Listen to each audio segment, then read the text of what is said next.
Online पद्धतिमा आधारित शिक्षण सिकाइ क्रियाकलाप। कोभिड-19 कोरोना भाइरसबाट संसारका 200 भन्दा बढी देशहरूमा जनजीवन ठप्प जस्तै भयो। जनजीवनसँगै विद्यालयहरूका कक्षाकोठाहरू पनि शून्य जस्तै बन्न पुगे।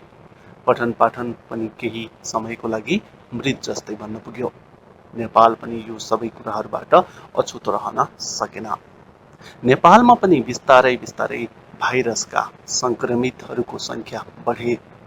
देशमा बन्दाबन्दी लकडाउन गरियो र सँगै यहाँका कक्षाकोठाहरू पनि महिनौसम्म बन्द भए। विद्यालयमा शैक्षिक गतिविधि ठप्प भए। तर जब मानिसलाई समस्या पर्छ तब केही न केही उपाय अवश्य निस्कन्छ भने जस्तै विकसित देशका मानिसहरूले जनजीवनलाई वैकल्पिक माध्यमबाट सञ्चालन गर्ने तरिकाहरू अवलम्बन गर्न थाले। जनजीवनसँगै विद्यालय र कक्षाकोठाहरू पनि वैकल्पिक माध्यमबाट सञ्चालन हुन थाले। विकसित देशहरू जस्तै विकासशील देशहरूले पनि वैकल्पिक माध्यमबाट जनजीवन सहज बनाउन कोसिस गर्न थाले, जसको फलस्वरूप नेपालमा पनि नेपाल सरकारले वैकल्पिक माध्यमबाट पठन पाठन गर्नका लागि वैकल्पिक माध्यमबाट सिकाइ गर्न सिकाइ सहजीकरण निर्देशिका 2077 लागू गर्यो। निर्देशिकामा विद्यार्थीहरूलाई 5 किसिममा वर्गीकरण गरियो।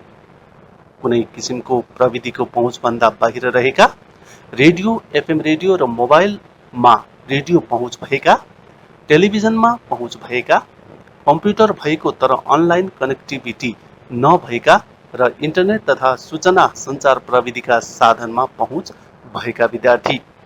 सिकाइ सहजीकरण निर्देशिका 2077 लागू भएपछि विद्यालयहरूमा सामाजिक दूरी कायम गरी विद्यार्थी भर्ना गरी पाठ्यपुस्तकहरू वितरण गरिए। विद्यालय शिक्षा वैकल्पिक प्रणालीबाट सञ्चालन हुन थाले। यसमा विशेष गरी 5 वटा धारहरूबाट सिकाइ सहजीकरण भएको पाइन्छ। पहिलो, टोल टोलमा शिक्षक पुगेर सिकाइ सहजीकरण। दोस्रो, रेडियोबाट पाठ प्रसारण। तेस्रो, टेलिभिजनबाट पाठ प्रसारण र सहजीकरण। चौथो, भर्चुअल कक्षामा पठन पाठन। पाँचौं, विद्यालयमा नै सामाजिक दूरी कायम गरी पठन पाठन।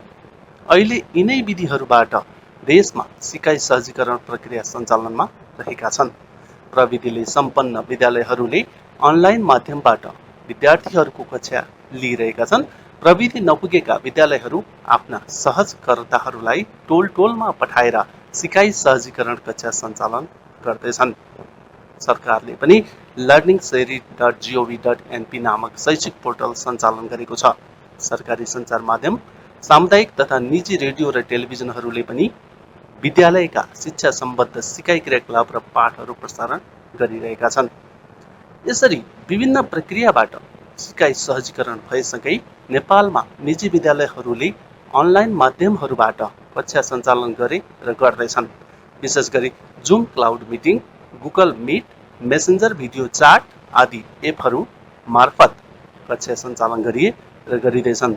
यसमा पनि Google classroom, Google drive, Google form, white board, ज्याम board, black board, YouTube channel आदि जस्ता सहायक एप, टुल र च्यानलहरूले धेरै मद्दत गर्दैछन्।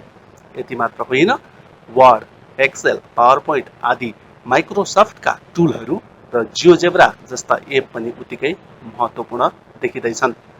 शिक्षा तालिम केन्द्र धुलिखेल बागमती प्रदेशले पनि पहिलोपटक भर्चुअल अनलाइन माध्यमबाट रिफ्रेसर तालिम, शिक्षकको पेशागत विकास टिपिडी तालिम लगायतका तालिम कक्षाहरू सञ्चालन गर्यो। विभिन्न तह र विषयका कक्षाहरूलाई विभिन्न समूहहरूमा बाँडेर सञ्चालन गरिएको तालिम कक्षाबाट लकडाउनको समयमा घरमा बसिरहेका सयौं शिक्षकहरूले आफ्नो पेशागत विकासको सुनौलो अवसर प्राप्त गर्नुका साथै सिकाइ सहजीकरणको लागि नयाँ कार्यदिशा प्राप्त गरे। अहिले पनि शिक्षा तालिम केन्द्र धुलिखेल शिक्षकहरूलाई तालिम चलाएर वर्तमान समयमा सिकाइ प्रक्रिया सञ्चालनको लागि पोख्त बनाउने यात्रामा लागि नै रहेको छ। यसरी शैक्षिक संस्थाहरू आफ्ना गतिविधि तथा प्रस्तुतिहरू अनलाइन माध्यम मार्फत पस्किँदै गर्दै सिक्दै जाने प्रणाली अन्तर्गत आफूलाई विभिन्न माध्यम र प्रविधिमा अभ्यस्त र अनुभवी बनाउँदैछन् भने घर बसी बसी सुरक्षित रूपमा सिकारुहरूले ज्ञान बटुलिरहेका छन् होला। यो तरिका प्रणाली वर्तमान समयमा नयाँ नौलो र कठिन जस्तो लागे पनि अनलाइन माध्यमबाट गरिने सिकाइले भविष्यमा सिकाइ प्रणालीको ठूलो हिस्सा ओगट्ने निश्चित प्राय देखिन्छ। हुन त खुला तथा दूर शिक्षा प्रणालीमा वैकल्पिक र अनलाइन माध्यमबाट पठन पाठन र सिकाइ सहजीकरण भएको यो पहिलो पटक होइन, तर अहिलेको विषम परिस्थितिमा शिक्षा क्षेत्रमा यसको महत्त्व चुलिएको छ। संसारको शिक्षा जगत नयाँ मोडमा मोडिएको छ अनि नयाँ प्रविधि र एपहरूको निर्माण गर्ने र प्रयोग गर्ने प्रचलन पनि बढिरहेको छ। प्रतिवेदन प्रस्तुतकर्ता मनोज कार्की, श्री महेन्द्रोदय माध्यमिक विद्यालय गजुरी 3 धादिङ।